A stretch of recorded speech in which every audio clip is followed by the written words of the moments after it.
नमस्ते। आज हमारा पहला क्लास है, फर्स्ट सेशन ऑफ तपस योगशाला। तो पहला जो चैप्टर है दैट इटसेल्फ इज़ योगा। जब भी मैं क्लासरूम में अपने स्टूडेंट्स से पूछती थी कि योगा क्या है आपके अकॉर्डिंग, सब अपना अपना बताओ कि सबके अकॉर्डिंग योगा क्या है। तो मुझे हमेशा जवाब में यही मिलता था कि it's for physical benefits, it's for mental benefits. किसी को अपना पीसीओडी ठीक करना है, किसी को थायराइड ठीक करना है, किसी को अपनी गैस की ट्रबल ठीक करनी है। तो जो भी जितने लोग भी मुझे मिले, मोस्ट ऑफ देम उन्होंने योगा का बात ही इसलिए किया था वेट लॉस के लिए। तो ये सब तो उसके बेनिफिट्स है। मैं ये पूछ रही हूँ कि व्हाट इज़ योगा। योगा जब मैं बोलती हूँ तो आपके दिमाग में क्या आता है? तो फिजिकल मेंटल इस सब बेनिफिट्स को हम साइड में रखते हैं। पहले हम ये जानते हैं कि योगा क्या है। अगर मैं आपसे ये कहूँ कि योगा इज़ यूनियन, तो आप बोलोगे मैं पागल हूँ। No, I am not. Yoga is union. Union of what? तो इट्स अ सेइंग लाइक योगः चित्तवृत्ति निरोधः। क्या मतलब है इसका?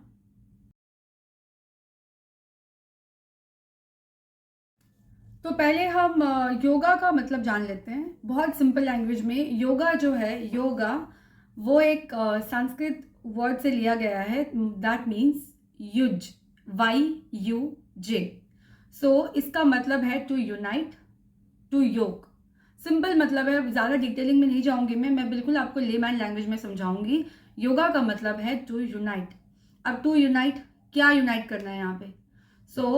जो मैंने आपको बताया था, सेज पतंजलि ने जो एक स्लोगन बनाया था, दैट वॉज योगः चित्त वृत्ति निरोधः। 4 वर्ड्स हैं।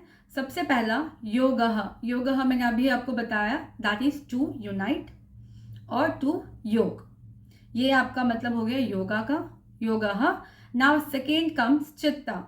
चित्ता इज माइंड। चित्ता हम अपने माइंड को कहते हैं। कॉन्शियसनेस, जो आपको पता है कि क्या हो रहा है, दैट इज योर कॉन्शियसनेस। तो चित्ता का मतलब भी बता दिया मैंने। नाउ वृत्ति। वृत्ति का मतलब जो भी चेंजेस हो रहा है, फ्लक्चुएशंस हो रहा है, जिससे अगर मैं आंख बंद कर रही हूँ तो मेरे आंख बंद करने के बाद बहुत सारे थॉट्स आते हैं माइंड में, तो उसको हम वृत्ति कहते हैं। जो एक हडल होता है हमारे गोल्स के लिए, तो that is vritti. Then comes nirodha. निरोधः का मतलब होता है टू स्टॉप।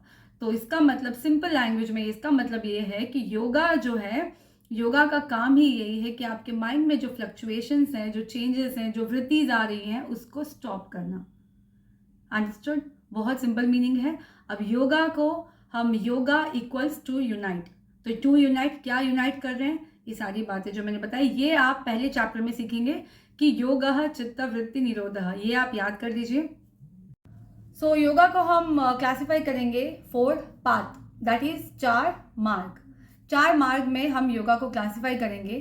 सबसे फर्स्ट वन इज ज्ञान योगा। इट्स ज्ञान योगा और ज्ञान योगा। सेकेंड वन कर्म योगा। थर्ड वन भक्ति योगा। फोर्थ वन राज योगा। ये मैंने जो बनाया है, ये आपके समझने में आसान हो जाए इसीलिए मैंने ये बनाया है। तो मैं सबसे पहले आपको ये बताना चाहती हूँ, 4 पाथ ऑफ योगा, 4 मार्ग, मतलब 4 मार्ग योगा अटेंड करने के लिए। सबसे पहला जो है दैट इज ज्ञान योगा। तो जैसे नाम से आपको पता चल रहा होगा, ज्ञान का मतलब नॉलेज होता है, the path of knowledge. Then comes the second one, that's karma yoga, the path of action. Karma के बारे में भी आपको पता ही होगा, लेकिन जब मैं आपको डिटेलिंग दूंगी इस टॉपिक के बारे में, तब आप और अच्छे से समझ पाएंगे। देन कम्स भक्ति yoga, the path of devotion. अब डिवोशन ये भी पता है आपको, भक्ति ये वर्ड से ही आपको समझ में आ रहा होगा, it's devotion. Then last one, the fourth one, it's raj yoga, the path of control. तो ये आप देख सकते हैं, अगर आपको डायग्राम बनाना है तो आप बना सकते हैं, it's very easy. 4 path of yoga. तो जैसे आपने देखा 4 पाथ ऑफ योगा, 4 पाथ में से मैं आज के टॉपिक के लिए एक पिक करूंगी, दैट इज ज्ञान योगा। ज्ञान का मतलब ही नॉलेज है, विजडम है। तो उसके बारे में मैं आपको थोड़ा सा डिटेलिंग दूंगी। वैसे मैं आपको बता दूं, जैसे मैंने अपने क्लास में जो नोट्स मेंटेन किया था वो अभी तक मेरे पास है। हर चीज़ का, एनाटॉमी से लेके प्रैक्टिकल क्लासेस के नोट्स जो भी हमारे जो गुरुजी थे वो डेली ना पिन टू पिन लिखवाते थे कि आज आपने क्लास में क्या किया, मेरे सामने बैठ के लिखो। आपका जो प्रैक्टिस है, आपने क्या किया, क्या फीलिंग थी आपके अंदर, कैसा लगा आपको नया आसन सीख के, नई बातें सीख के, वो आप मेरे सामने डायरी में पिन करो। तो नोट्स में ना हम लोग डेली डेट वाइज लिखा करते थे कि आज मैंने ये आसन किया, यहाँ का प्रोग्रेशन इतना है। तो we use to like write everything. तो नोट्स मेरे पास अभी भी वो मेंटेन्ड है, बहुत अच्छे कंडीशन में रखा हुआ है मैंने, क्योंकि जो मैंने सीखा है वो यही है। ऐसे मैं आपको शॉर्ट फॉर्म में सब कुछ बता सकती हूँ, but I want you all to learn in like detailing. अभी जैसे कि 4 पार्ट मैंने बताया, जिसमें ज्ञान योग के बारे में ही बहुत कुछ है जो मैं अभी आपको बताऊंगी। मैंने बोर्ड पे लिखा हुआ है सो दैट आपके लिए इजी हो जाए समझना। और बाकी के 3 मैं अगले क्लास में करूँगी। और सबसे इंटरेस्टिंग टॉपिक जो रहेगा दैट इज़ कर्म योगा, तो उसमें बहुत मज़ा आने वाला है, because I do believe in Karma. तो ये आप मेरे हाथ पे देख सकते हो, आई थिंक उल्टा दिखेगा but it's karma. So I will be teaching that in the next class, but अभी के लिए ज्ञान योगा के पॉइंट्स। सो ज्ञान योगा, नॉलेज और विजडम, ये देख रहे हैं आप लोग, इसका मतलब ही यही है, ज्ञान का मतलब नॉलेज और विजडम। सो इस स्टेज में मतलब इस योगा के प्रोसेस में जो भी स्टूडेंट इसको फॉलो करेगा, he is going to meditate, he और शी। पहले इसको उनका मेन उद्देश्य जो होगा that is meditation, self inquiry and contemplation, मतलब चिंतन करना। ये मैंने यहाँ पे क्लैरिफाई किया है, चिंतन। So meditation, self inquiry and contemplation, ये 3 जो है ये इसके लिए बहुत इंपॉर्टेंट है, क्योंकि ये सब कुछ करने के बाद ही इसको ये ज्ञान योग प्राप्त होगा। सो इसको मैंने 3 core practice, that is 3 core practices of ज्ञान योगा, दैट इज श्रवणा, मनना एंड निधि ध्यासना। ठीक है, 3। तो पहले आ जाते हैं हम श्रवणा पे। इसको हम श्रवणा भी बोल सकते हैं, श्रवणा भी बोल सकते हैं, यहाँ पे मैंने एच ऐड नहीं किया है। तो इस स्टेज में ये जो प्रैक्टिस है मेनली दैट इज़ हियरिंग और लिसनिंग। यहाँ पे सिर्फ सुनने का काम, जैसे कि गुरुजी जब कुछ सिखाते हैं तो इसमें ये प्रॉपर स्टूडेंट जो है वो सब कुछ मतलब सुनेंगे, उसको अच्छे से धारण करेंगे। देन वैदिक टेक्स्ट ऑफ द उपनिषद्स, इस यहाँ पे सबको, जितने भी हमारे उपनिषद्स में जितने भी हमारे टेक्स्ट बुक्स है, सबको अच्छे से पढ़ाई करना, उसके बारे में जानना, रीड एंड अंडरस्टैंड उपनिषद्स। यहाँ पे इस स्टेज में यही काम है बस, टू हियर और लिसन, दैट इज़ रीडिंग, सब इसी के अंदर आता है। देन कम्स मनना। मनना का मतलब है रिफ्लेक्शन, रिफ्लेक्शन या फिर क्वेश्चनिंग करना। आप अपने गुरु जी से कोई भी क्वेश्चन पूछ सकते हो कि ये जो भी टॉपिक है आपको समझ में नहीं आ रहा है वो आप अच्छे से पूछ सकते हो। इस स्टेज में वही करना होता है, रिफ्लेक्शन। रिफ्लेक्शन मतलब जो आपने यहाँ पे पढ़ा उसको आप यहाँ पे रिफ्लेक्ट करोगे। जैसे अगर आपने यहाँ पे कुछ अच्छी चीज़ें आपने पढ़ा है तो उसको आप अपनी लाइफ में रिफ्लेक्ट करोगे। And thinking and contemplating on various ideas, कुछ भी जो भी आपको, इस मनन करने का मतलब ही यही है कि जो भी आपने सुना, जो भी आपने देखा, जो पढ़ा, उसको आप धारण करोगे, रिफ्लेक्ट करोगे, मनन करोगे।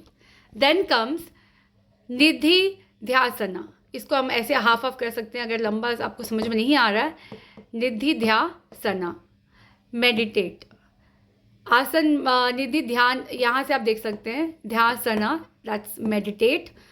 फाइंडिंग इनर सेल्फ, यहाँ जब आपने एक बार पढ़ लिया, उसको धारण कर लिया, then comes finding inner self. आपको खुद अपने अंदर झांक के देखना है कि ये क्या आप फॉलो कर रहे हैं अपनी लाइफ में।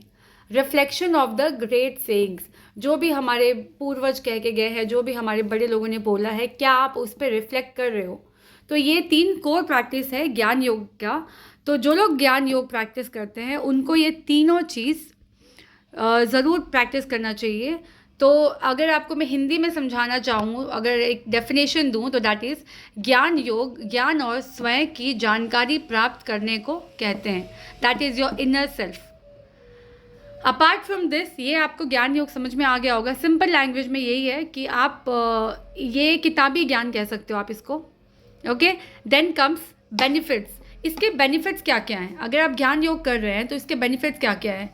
याददाश्त बढ़ाएं, इससे हमारी याददाश्त बढ़ती है, तनाव कम होती है, अहंकार और स्वार्थ दूर करें, इससे क्या होता है, जब इसको धारण करते हैं अपने अंदर, तो हमारे अंदर का जो अहंकार है वो ख़त्म होने लगता है, स्वार्थ जो है वो भी दूर होने लगता है। तो इसीलिए जो लोग ज्ञान योगा प्रैक्टिस करते हैं ना, उनको एक तरह से बहुत महान बोला गया है। आप इसके एग्जाम्पल्स शंकराचार्य को ले सकते हैं या फिर बुद्धा, इन सबको हम ज्ञान योगी कहते हैं, बिकॉज ये सुनी सुनाई बातों पे यकीन नहीं करते थे। ये हर चीज़ को डिटेलिंग में जाके पढ़ना, ध्यान करना, टू मेडिटेट।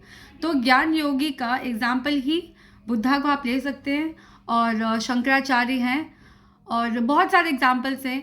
ज्ञान योगा पे एक किताब भी लिखी गई है जो स्वामी विवेकानंद जी ने लिखी है।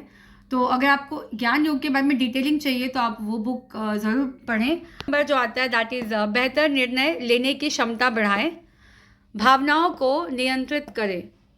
लास्ट वन इज़ दुख और दर्द से मुक्ति। के बाद आफ्टर प्रैक्टिसिंग ज्ञान योगा, तो ये सारे बेनिफिट्स हैं। तो अगर आप चाहते हैं कि ये सारे बेनिफिट्स मैं पॉइंट वाइज लिखूं, तो मैं इस वीडियो के बाद इसको पॉइंट वाइज भी आपके लिए कर दूंगी। एंड आज के लिए बस इतना ही था।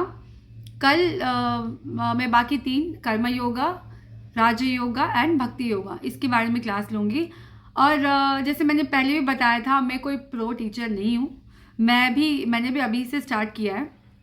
I am a good yoga teacher, ये मैं खुद कह सकती हूँ। मैं अपने स्टूडेंट्स को मतलब 5 साल से सिखा रही हूँ, तो I know I am a good teacher, but I am still a student. ये आप हमेशा याद रखना। मैं अभी भी बहुत कुछ सीखती हूँ। जहाँ मुझे लगे कि यहाँ पे मेरे लिए कुछ है, तो मैं वो बुक ज़रूर पढ़ती हूँ और उसको मैं रिफ्लेक्ट करती हूँ अपने ऊपर।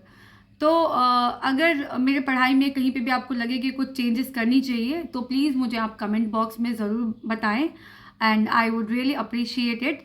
एंड कोई भी क्वेश्चन हो रिलेटेड टू दिस टॉपिक जो आज हमने कवर किया, वो भी आप मुझे कमेंट बॉक्स में लिख के भेज सकते हैं। And then see you tomorrow.